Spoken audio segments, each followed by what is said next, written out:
The sound came before the screams. A sharp pop, then another, then the sudden whoosh of fire catching air. In the middle of a bright afternoon, under a clean blue sky, a luxury car began to burn like it had been sentenced to death in public. Flames climbed fast, licking the doors, crawling across the hood, eating through glass and leather with no shame. Thick black smoke twisted upward, blocking the sun for a moment like the sky itself was blinking. People stopped walking. Conversations died mid-sentence. Phones rose into the air almost by instinct, as if this destruction had been scheduled entertainment, and 10 feet away from the fire, a black man stood perfectly still. He didn't shout, he didn't run, he didn't reach for his phone. He just stood there, hands at his sides, shoulders relaxed, eyes fixed on the burning car like he was watching a memory disappear. His name was Marcus.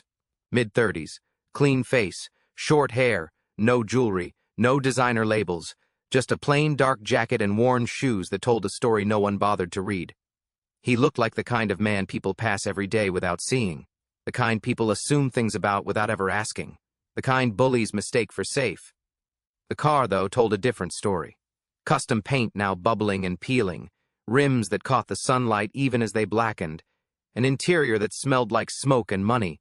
It didn't match Marcus in the way people expected, and that made the crowd restless.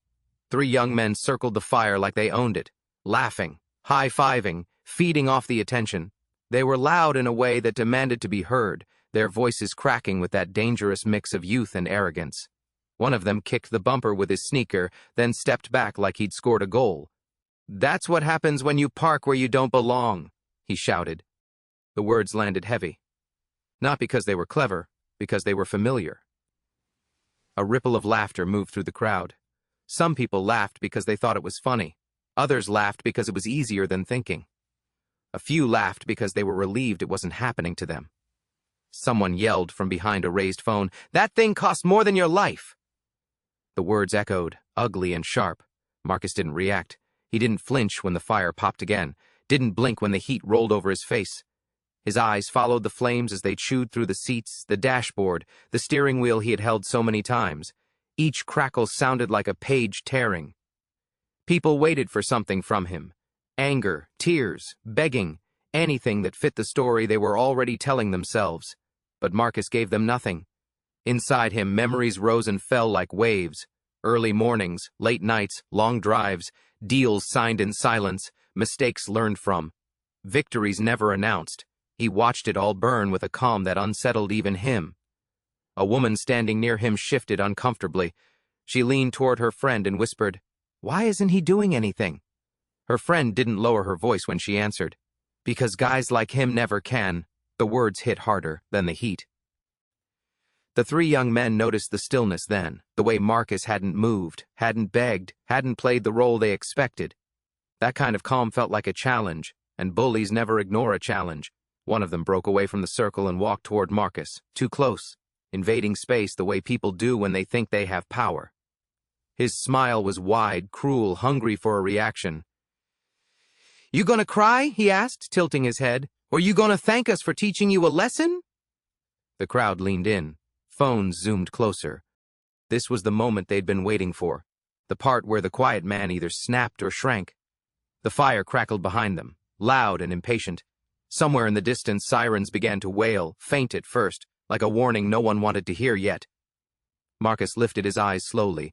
He looked at the young man's face, really looked at it. The confidence, the ignorance, the belief that the world was a game he couldn't lose.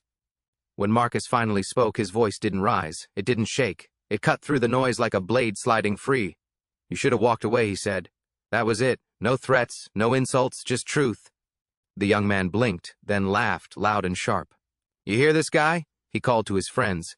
"He giving warnings now." They laughed harder. One slapped his knee. Another pointed his phone straight at Marcus's face. But something shifted then. The crowd's laughter faded, not all at once, but in pieces. A few people stopped smiling. A few lowered their phones. A few felt that chill crawl up their spine, the kind that comes when a moment stops being funny and starts being serious. None of the bullies noticed. None of them noticed how the air felt heavier, how the plaza had gone quieter except for the fire and the sirens growing louder now. None of them noticed the man across the street who slowly lowered his phone, his face draining of color as recognition hit him like a punch. That man wasn't filming anymore. He was staring at Marcus the way you stare at something you never expected to see in real life. His hands trembled slightly. He whispered a name under his breath just to be sure. Marcus didn't see him. He was still looking at the young man in front of him, still calm, still steady. The young man leaned in closer, breath hot with confidence. "What you gonna do?" he sneered. "Call somebody?" Marcus didn't answer. Behind them, the first fire truck turned the corner, red lights flashing against glass and steel. The sound of its horn cut through the plaza, sharp and commanding. People stepped back. Some sighed with relief, some with disappointment. The young men backed away from the fire just enough to avoid the firefighters, still laughing, still performing. They thought the show was almost over. Marcus exhaled slowly. He felt it now, the point of no return, the moment where choices locked into place and consequences began moving whether anyone was ready or not. He reached into his pocket, not rushed, not dramatic, just deliberate. The motion caught a few eyes, a few phones zoomed tighter. The sirens screamed louder. Across the street, the man who recognized Marcus took a step forward, then stopped. He swallowed hard. Whatever this was, it was bigger than a burning car. Marcus's fingers closed around something in his pocket, cool and familiar. The fire hissed as water finally hit it, sending up clouds of steam that blurred everything for a moment. The plaza disappeared behind white smoke. The crowd murmured, restless, confused. And standing in the middle of it all, calm as ever, Marcus waited. Because by the time the smoke cleared, nothing here would be the same. The sirens arrived like judgment. Red and blue lights flooded the plaza, flashing against glass towers and polished stone. Firefighters jumped from their trucks before the wheels even stopped turning. Hoses were dragged across the concrete.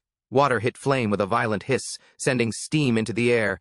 In seconds, the fire that had felt so powerful was forced to kneel. Smoke lingered, thick and bitter, clinging to clothes and skin. The car was gone. Not moved, not saved, gone. What remained was a twisted shell of metal, blackened doors, melted tires, a smell that told everyone there was no undoing this. The kind of damage insurance forms never fully explain.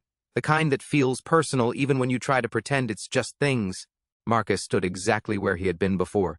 Still calm, still quiet, still alone. The three young men stepped forward fast, eager, like kids racing to tell a teacher their version first. Arms crossed, chests out, voices loud enough to control the story before anyone else could speak. "He threatened us," one said, pointing vaguely in Marcus's direction. "He parked illegally," another added, nodding like that settled everything. "We were just defending ourselves," the third finished, shaking his head like he was disappointed in the world. The officers listened, not with suspicion, not with curiosity, just with the patience of men used to hearing the same story told different ways. One officer scribbled notes, another nodded slowly. No one interrupted. Phones came up again. People leaned closer. This part felt familiar to them. This part made sense. Then the officers turned. Their eyes landed on Marcus. "Sir," one cop said, his tone already tight, already heavy with doubt. "Is this your vehicle?" Marcus nodded once. The nod was small, controlled. "Certain." "You have proof of ownership?" the officer asked. There it was. The pause stretched. It wasn't long, but it felt like it. Long enough for the crowd to fill the silence with assumptions. Long enough for someone behind Marcus to mutter, "Of course he doesn't." Long enough for a few people to smirk like they'd already guessed the ending. The young men exchanged looks. One of them leaned toward the other and whispered, "Told you." Marcus reached into his pocket. Not fast, not slow, just steady. The movement drew attention immediately. Phones zoomed. A woman sucked in her breath. Someone whispered, "What's he pulling out?" Marcus pulled out a slim card. It wasn't gold, it wasn't heavy, it didn't shine, no bold logo, no raised letters, just clean edges and simple print. He handed it to the officer without a word. The officer glanced at it, barely, long enough to confirm it wasn't what he expected. He handed it back just as quickly. "This doesn't prove ownership," he said, already turning away. The laughter came back, louder now. One of the young men clapped. Another shook his head like he felt sorry for Marcus. "Guess insurance will handle it," he said, voice dripping with mock concern. "If you even got that." More laughter. Less restraint. Marcus didn't respond. He looked around the plaza instead. At the faces. The strangers who felt comfortable watching a man be reduced in public, the way people relaxed when they thought they knew who mattered and who didn't, the ease with which judgment settled into place. He saw curiosity, amusement, pity, and something worse, satisfaction. The officer cleared his throat. "Sir, do you have any other documentation?" Marcus met his eyes. "May I make one call?" The officer hesitated. It wasn't policy, it wasn't procedure, it was just a choice. He glanced at the firefighters, at the crowd, at the young men still grinning. "Make it quick," he said. Marcus nodded. He stepped a few feet away, enough to claim space, not enough to disappear. He pulled out his phone and dialed a number from memory. The crowd quieted again, hungry for whatever came next. "One ring, two, yes," Marcus said when the call connected. That was it. No explanation, no emotion, just confirmation. He ended the call and slipped the phone back into his pocket. The young men laughed again, but this time it sounded thinner. "Forced." "That's it?" one asked. "That your lawyer?" Marcus didn't answer. The officer sighed. "Sir, without proof." A low rumble cut him off. It wasn't thunder. It was engines. Across the plaza, a black SUV rolled to a stop. Clean, silent, expensive without trying to be. Then another pulled in behind it. Then another. Doors opened almost at the same time. Men stepped out. Not rushed, not confused, focused. Dark suits. Crisp lines. Eyes scanning the scene with intent, not curiosity. They didn't look at the fire truck. They didn't look at the crowd. They looked for one thing. Marcus. The laughter died mid-sentence. One of the young men froze with his mouth still open. Another smile slid off his face like it had never belonged there. The third swallowed hard, suddenly aware of how quiet the plaza had become. Something shifted. Deep. Instinctive. The officer noticed it too. He turned, following the direction of the sudden stillness. His posture changed before his face did. The men in suits walked toward Marcus, fast but controlled. One reached him first. He didn't ask questions, didn't demand answers. He simply stopped in front of Marcus and lowered his voice. "Sir," he said, respectful. "Careful. Are you injured?" Marcus shook his head. The man nodded once, relief flashing across his face. "I'm sorry this happened," he said, louder now. "We'll handle it." The officer stepped forward. "And you are?" The man turned slowly, meeting the officer's eyes. "Legal counsel," he said. Then he gestured slightly toward Marcus. "For him." The words hit the plaza like a dropped plate. Someone gasped. Phones lowered, then rose again, frantic now. Another man in a suit stepped up, flipping open a folder. "We've confirmed the vehicle identification," he said calmly. "Ownership is clear." The officer's face tightened. "Ownership by who?" The man didn't hesitate. "By him." He pointed to Marcus. Silence crashed down hard. One of the young men shook his head. "No," he whispered. "That's not possible." The suit looked at him for the first time. His eyes were cold, professional, unimpressed. "It is," he said. The officer cleared his throat again, this time nervous. "Sir," he said to Marcus, "can you confirm?" Marcus finally spoke again. His voice was still low, still steady, but now everyone was listening. "You saw a car," he said, "not a person." The words hung there. The young men backed up without realizing it, suddenly aware of how exposed they were. Confidence drained from their bodies. One of them looked around like he was hoping the crowd would save him. "It didn't." The officer straightened. His tone shifted. "I'll need statements," he said. "From everyone." The plaza buzzed, but no one laughed now. No one joked. No one felt entertained. Marcus stood quietly as questions flew around him, but his eyes never left the three young men. Not angry, not proud, just clear. They felt it. That clarity. That moment when you realize the story you were telling yourself is over. As another SUV pulled in and another suited man stepped out, the youngest of the three felt his stomach drop. This wasn't a misunderstanding anymore. This was something else. Something final. And standing in the middle of it all, Marcus waited, knowing the truth had only just begun to speak. They didn't walk toward the police. They walked past them. The men in suits moved with purpose, shoes clicking against the stone plaza in a steady rhythm that cut through the noise, not rushed, not unsure. Their eyes were locked on one person and one person only. Marcus.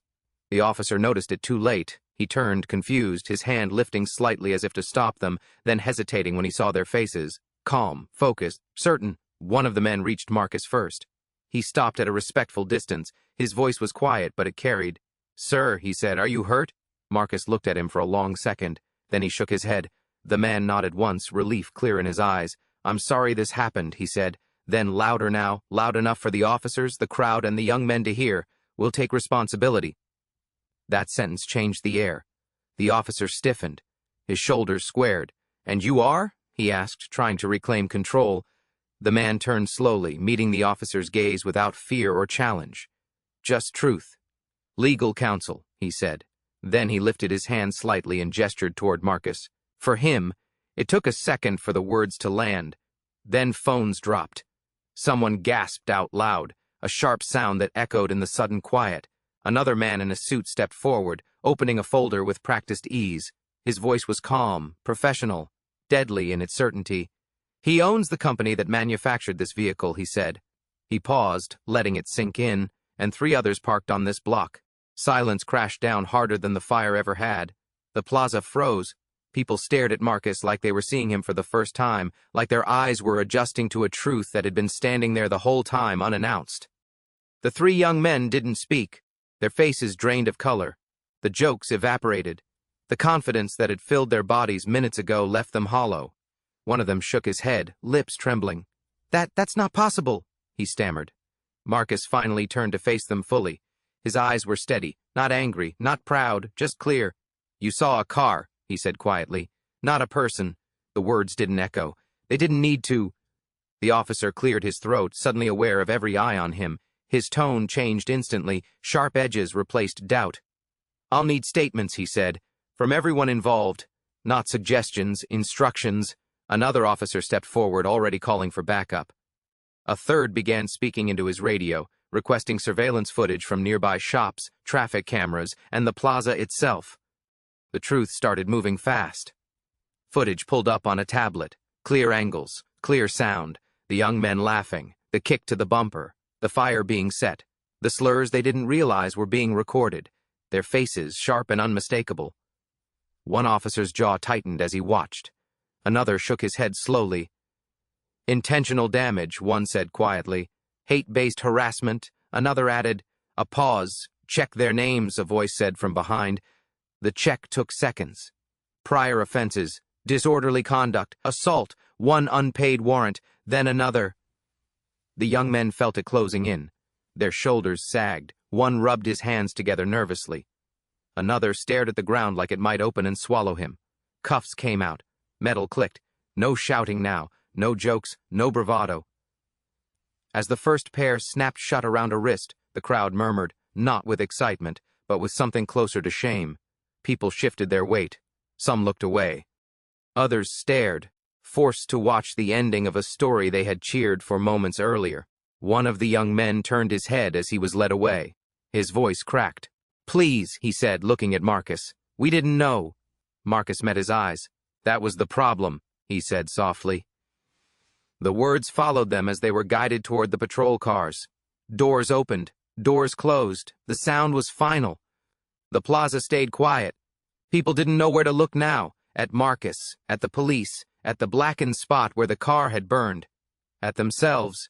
A woman lowered her phone slowly, her face tight with discomfort. A man shook his head, whispering something to his friend. Someone else stared at Marcus with something like awe, then quickly looked away, embarrassed by how late it had arrived. Marcus stood there, unchanged. The suits gathered around him, speaking in low voices, logistics, reports, next steps. He listened, nodded, answered when needed.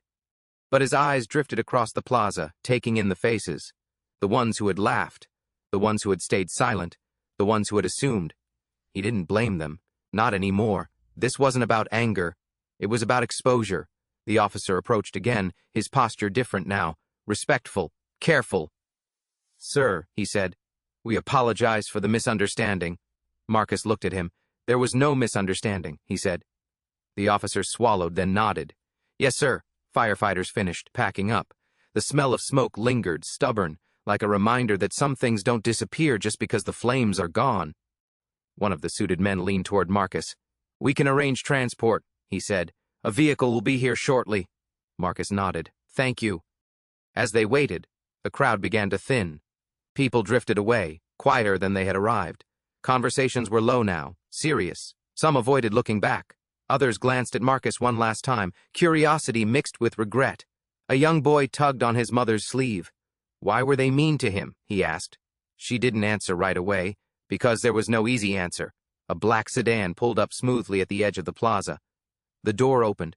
Marcus paused before stepping toward it. He turned once more, looking at the space where his car had been, where laughter had lived, where truth had landed. Power, he knew, didn't always arrive loud.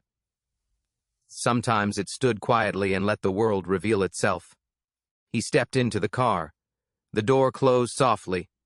As the vehicle pulled away, the plaza returned to its routine. People walked, cars passed, the city moved on. But something had shifted, because everyone who stood there that day learned something they couldn't unlearn. That dignity doesn't announce itself, that wealth doesn't always look like wealth, that silence doesn't mean weakness, and that the moment you decide who someone is without knowing them, you risk standing on the wrong side of truth when it finally speaks. By the time the sun began to sink behind the buildings, the plaza looked almost untouched. The pavement was washed clean, the smoke had faded, the firefighters were gone, the police cars had rolled away, people walked through the space again with shopping bags and phones pressed to their ears, stepping over the exact spot where a luxury car had burned hours earlier, unaware or pretending to be. Life resumed, but nothing was the same. The story didn't end when the crowd left. It followed people home. It lingered in quiet rooms and late-night conversations. It replayed in minds that couldn't shake what they had seen in broad daylight. Charges were filed quickly. The footage was clear. The statements were solid. There was no room for denial, no place to hide behind excuses. The young men who had laughed so freely that afternoon sat in small rooms under harsh lights, their voices suddenly low, their confidence gone. Their words came out slower now, careful, afraid.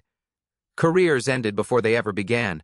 Job offers were quietly pulled back. Schools reviewed applications and shook their heads. Records were sealed not with anger but with finality. Doors closed without drama. Futures folded in on themselves. Not because Marcus was powerful, but because choices have weight. Their lives weren't taken, but the lives they thought they were entitled to live disappeared in a single afternoon.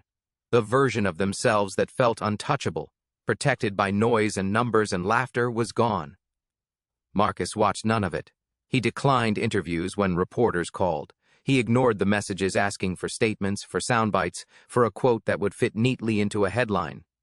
He didn't want apologies. He didn't want praise. He didn't want to be turned into a lesson people could consume and forget. He walked away the same way he had stood there earlier that day. Calm, quiet, unchanged. That night, alone, the silence felt different. Not heavy, not empty, just honest. He thought about the fire, about the heat on his face, about the moment the laughter stopped, about how fast the world decided who he was without asking. It wasn't new, it was familiar in a way that still surprised him. Power had never protected him from that. Character had. Weeks passed. The plaza filled with people again. Street musicians returned. Children chased pigeons. Office workers ate lunch on benches. Tourists took photos, smiling at buildings that reflected the sky like nothing had ever happened. And then something new appeared. A small sign at first, easy to miss. Then a temporary structure, tables, chairs, a banner with simple words about youth education, conflict mediation, and opportunity. No flashy logos, no speeches, no grand opening. Marcus funded it quietly. A public program, right there in the same plaza. Not as an apology to the city, not as a display of wealth, but as a response. He believed in second chances. But not the kind that erased accountability, the kind that taught responsibility, the kind that asked people to sit with their actions, to understand impact, to grow instead of repeat. Young people showed up at first out of curiosity, then out of need. Mentors spoke about choices, about silence, about how fast a moment can define you if you let it. Counselors helped kids talk through anger before it turned into something that couldn't be undone. Marcus didn't stand at the front. He sat in the back sometimes, listened, watched. No one knew who he was unless they asked, and most didn't. They remembered the fire, though, even if they pretended not to. People talked about it in pieces, at dinner tables, on trains, in offices, always starting with the flames, then pausing at the silence. The part where the story didn't go the way they expected. They remembered the way a man stood tall while being reduced to nothing by strangers. The way his stillness made others uncomfortable. the way laughter felt wrong once it had somewhere to land. They remembered how assumptions collapsed in daylight, how quickly cruelty exposed itself when it thought it was safe. Some people felt embarrassed, others felt defensive. A few felt changed. The lesson didn't arrive with sirens or speeches. It spread quietly. Never measure a person by what you think they lack. Never mistake silence for weakness. Never believe dignity needs permission to exist. Because sometimes, the moment you try to destroy someone, the moment you light the match and laugh and think the world is watching them burn, is the exact moment you reveal yourself instead. And the truth has a way of standing still, letting everyone see it clearly before it ever says a word. Marcus never returned to that plaza as the man from the fire. He returned as just a man. And somehow, that was the most powerful ending of all.